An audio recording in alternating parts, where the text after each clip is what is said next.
Hey guys, we got 2010 Chevy Silverado. This will work for a ton of years. 5.3 liter. You can come up underneath here to get to the spark plugs. Take your splash guard off or reach in there. I'm doing it from the top. Let's see if we can get a good angle on this camera. I want to show you the little tricks and tips. That's in our way of the camera view. Let's put the camera down here.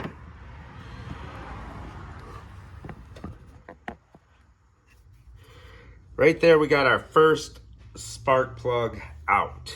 You can see the socket. Here's our next spark plug right there. I got a socket on that one. I already took the wire off. Now, if you don't want to break your wires, this is what we got to do. Take yourself some pliers of some sort. Grab onto that spark plug wire and give it a little spinaroo. Little twist back and forth, and then we're going to grab it by this metal and we're going to pull straight out. There we go. And that's how we take them off. Not too hard to do, so we weren't trying to damage our wires or anything.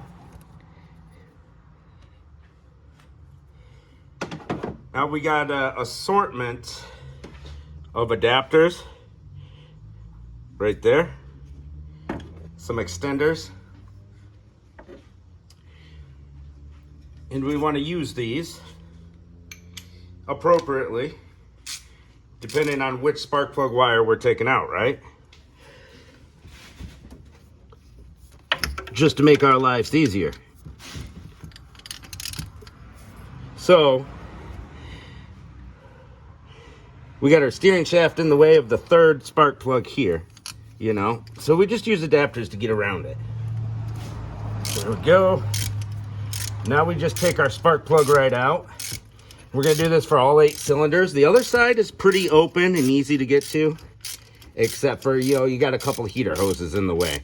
Same concept. This is driver's side. I like putting a little adapter on and using a 1/2-inch wrench.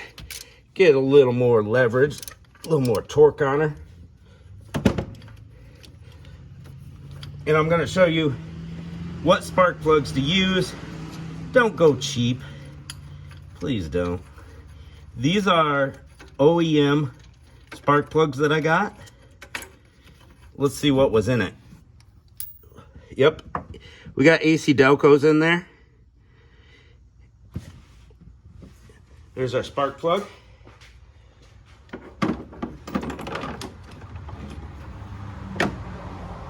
Now we're going to check the gap on our spark plug with this 99-cent gap checker tool.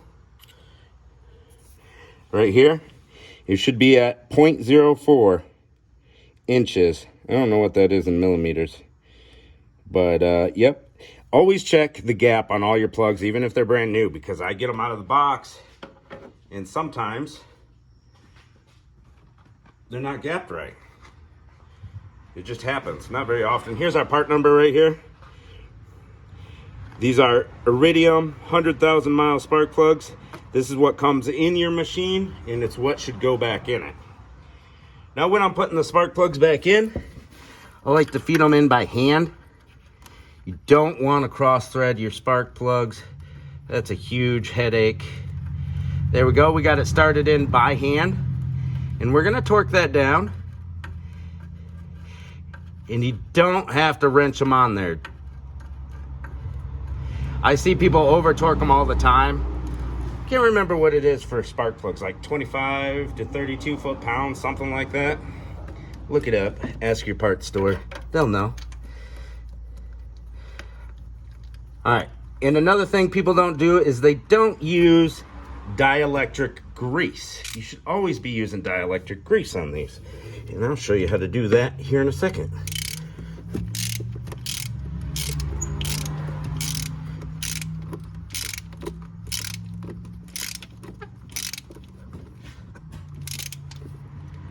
There we go, nice and tight. Now let's grab our dielectric grease.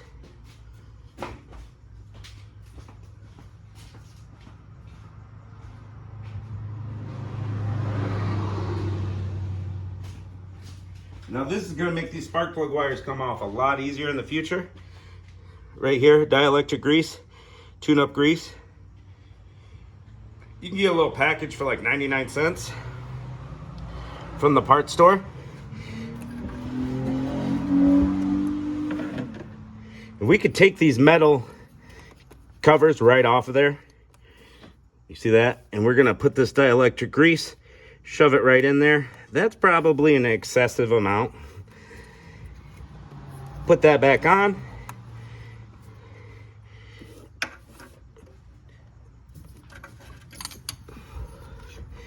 And there's no way to really put the wrong wires on here. You got 1, 2, 3, 4 spark plugs, 1, 2, 3, 4 coil packs. And they just drop straight down to their corresponding plugs. And then we're gonna press, whoop, let's put our metal cap back on. Get ahead of myself. Boom, metal cover's on. And we're gonna press in until we feel a snap. Boom, I felt a snap. Now this spark plug's done. The second one on the driver's side is done. So I'm gonna repeat this process for all 8 spark plugs. They're all easy to see, 1, 2, 3, 4. And then we'll be done with our spark plug tune-up. If you wanna change your wires, give her a little twist on the coil, and then pull down on your wire. All right, thanks for watching.